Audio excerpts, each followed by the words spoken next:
So I want to start off with a little audience participation here. So we got a chorus. So the chorus is, that's a green job. So you're going to help me out here, all right? So can you all weatherize houses?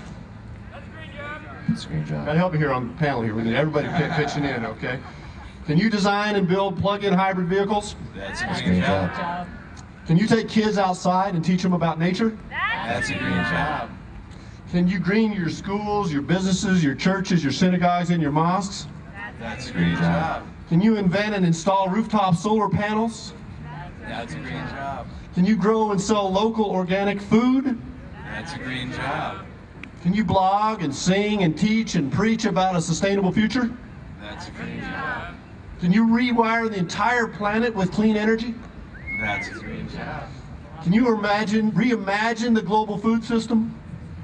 That's a green job. Can you reinvent transportation? That's a green job. Can you help create tens of millions of green jobs? Yes, we can. Can you help lift billions of people out of poverty? That's a green job. Can you lay the foundation for a just and sustainable and prosperous future? That's a green job. All right, so we got a job to do. Now, why are you going to do all this? Why are you going to do this green job, this green economy thing? Well, you're going to do it because you have to, and because it's a meaningful way to live.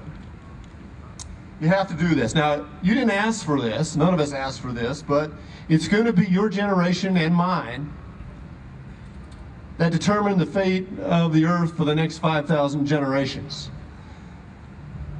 Decisions we're going to make in the next couple of years to stabilize and begin to deep cuts in global warming pollution and to invest in the technologies that are going to allow you guys to decarbonize the planet, those decisions are going to have profound impacts, not only on our own lives and the lives of our children, but in fact for every human being and every living creature that's going to inhabit the face of this earth from now until the end of time. We are living at a truly extraordinary moment in human history. Science is clear. To hold global warming to the manageable low end, that means that by the time that people who are 20 in this audience are my age, and your kids are your age, we're going to have to cut global warming pollution 80%. The alternative is unthinkable. There's a recent MIT study that suggested that if we don't do this under a business as usual scenario, the planet's going to heat up 10 degrees Fahrenheit within your lifetimes. Now, to put that number in perspective, during the last ice age, the world was only 9 degrees Fahrenheit colder than it is right now on average. So you are looking, the alternative to a green economy that you're looking at is a swing in global temperatures of ice age magnitude, only in the opposite direction. So you don't have any choice. You got to get involved in this new green economy. You got to do all those things I just said. And you're going to do it also because it's a meaningful way to live. You know, my students used to say they wish they were born in the 1960s or lived through the 1960s, but they don't say that anymore. During the 1960s, Americans faced dogs and fire hoses and beatings and blacklistings and lynchings as they struggled for justice, for civil rights. And now that same passion for justice is fueling the clean energy movement. The stakes are extraordinarily high. The coming decades will be, in many ways, the most exciting, most decisive, most human time to ever be alive. I did write a book a couple of years ago called Fighting for Love in the Century of Extinction, How Passion and Politics Can Stop Global Warming. And that is one name for the century that you guys are going to inhabit, the century of extinction. But there's another name, and that's about fighting for love, for what you believe in. You have the ability to prevent floods and droughts and extinctions of biblical proportions. Like Noah, we all hold in our hands today the power to save more than half of the life on this earth. That's what's at stake. So you don't have to lay awake at night worrying about what you're going to do with your life. You know, you get a green job, get that green job done. Just a little bit on the green economy.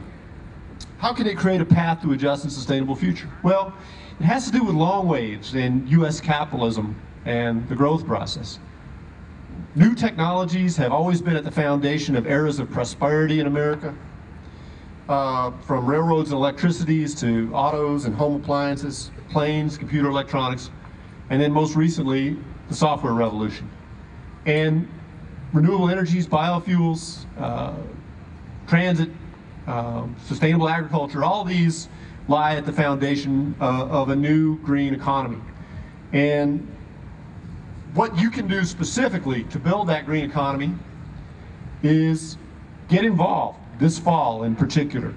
We ran the National Teach-In on Global Warming Solutions, involved 2,500 schools, and we're running 2 teach-ins this fall. One's on October 22nd. There's a sign-up sheet going around the audience. So put your email down there and get involved. Take it back to your school.